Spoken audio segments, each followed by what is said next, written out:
to another session of Flex2B Cloud and the controls that are most commonly used in the web application or the cloud application.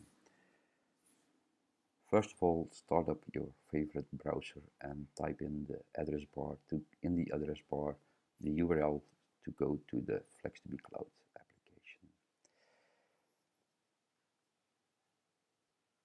In the first screen that we see a minimized screen layout. We try to minimize as much as possible because it seems to be a trend for the moment. What do we already see? We see the controls of forms, like in the Flex2B user ID password. We see the control of a push button and we see a hyperlink. If I click on this hyperlink, it will start up an instruction video on how to log in into Flex2B. This is not a purpose. I want to show you in this session most used control forms. So I'm typing in my user account and password, and I'm immediately dropped into the Flex2B menu. As you see, and as you can notice if you compare it to previous versions, it's minimized setup, and we start by using this first icon, also known as the hamburger icon.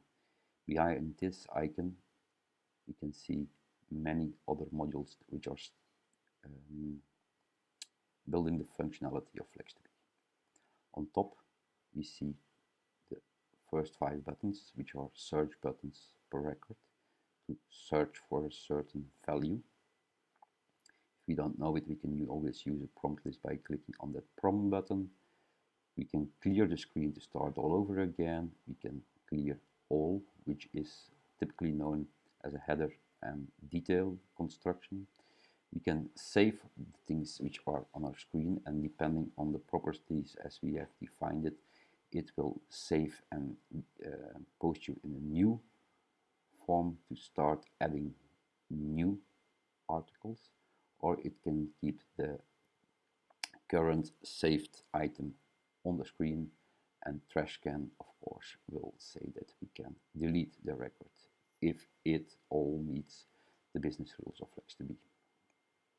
Okay, we start up, and we can start up by just hovering over the menu and clicking on the topic that we want to start. First of all, let's start with a pretty simple one. For instance, the assets management. And if I click on the assets management, we see over here that the assets management module is launched.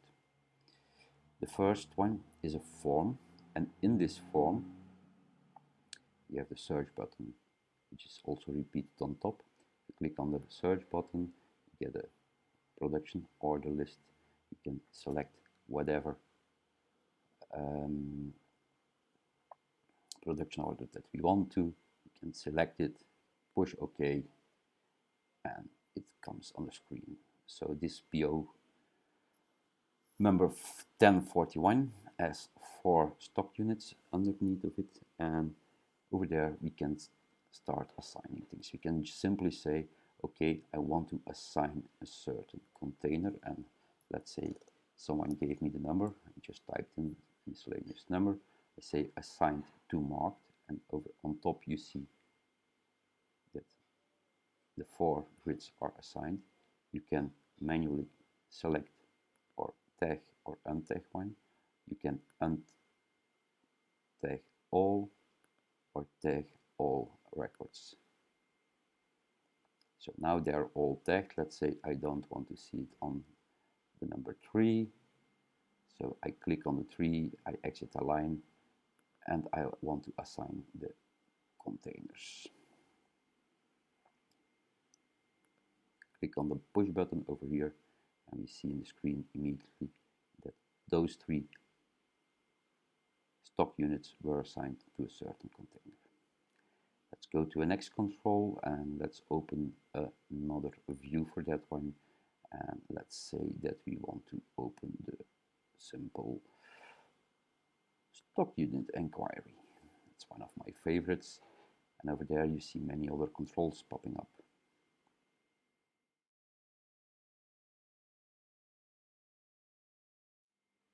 There it is. Again, we have over here a prom button, but what's more, we have a calendar pop-up over there, so that we can scroll through the years, scroll through the months, go next month, previous month. You see today is clicked on another one. Let's position ourselves over there. I click on it. I say I want to have today. I click on today and it will immediately enter today.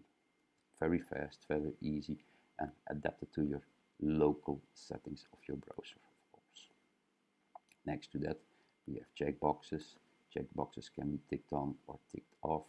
We have combo forms that we see over here, where we have a restrained set of options which are available. Those are the most used. Let's put some stock unit on the screen. You see over here, see the inventory of all the growers that are on the screen, on the stock unit.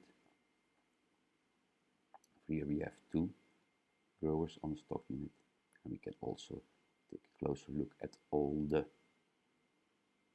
operations that were done. Those were represented as a detailed to the stock unit. So this is a typically header detail combination. Notice that when we clicked on the top of the tab pages, we can switch from one to the other and back to another one. So to give you a brief summary, we have already seen the next control buttons: a form, checkbox, combo box, a prompt list or a selection list. And let's go over to another type of control that we can use in Flex2B, and that can be seen in this sample. And that is over here on the left hand side. We have the selection list, the tree view mechanism. You can click on the plus sign, and over here you see all, in this case, claim numbers that were attached to new status, and it was concerning the quality issue. You could also have other issues, such as this one. Notice over here, that this one is a little bit unluckily put, and that's because the length of the text over here is a little bit too big to fit in this area. No problem, I'm just gonna take this blue control right now, make it a little bit larger, and everything is fitting well. Let's take a demonstration item, and now I want to show you the drop zone. And the drop zone is nothing more, nothing less than an area on the screen where we can put things in it. And for assisting me in this one, I'm gonna start up my Explorer in Windows, or my Finder on Mac, for instance. And what we can do, we can just scroll through a set of pictures. We can say, okay, here was a problem with this one. I'm gonna drop it over there. Notice on the background that it was uploaded, so that was the picture. And let's now scroll through the pictures. This was a former one that I uploaded. This was also a former one. And there it is, the picture that I just uploaded. This is a brief overview of the most used controls in Flex2B Cloud. I hope you enjoyed the session, and hope to hear you soon, or see you soon in another instruction video or training session. Bye.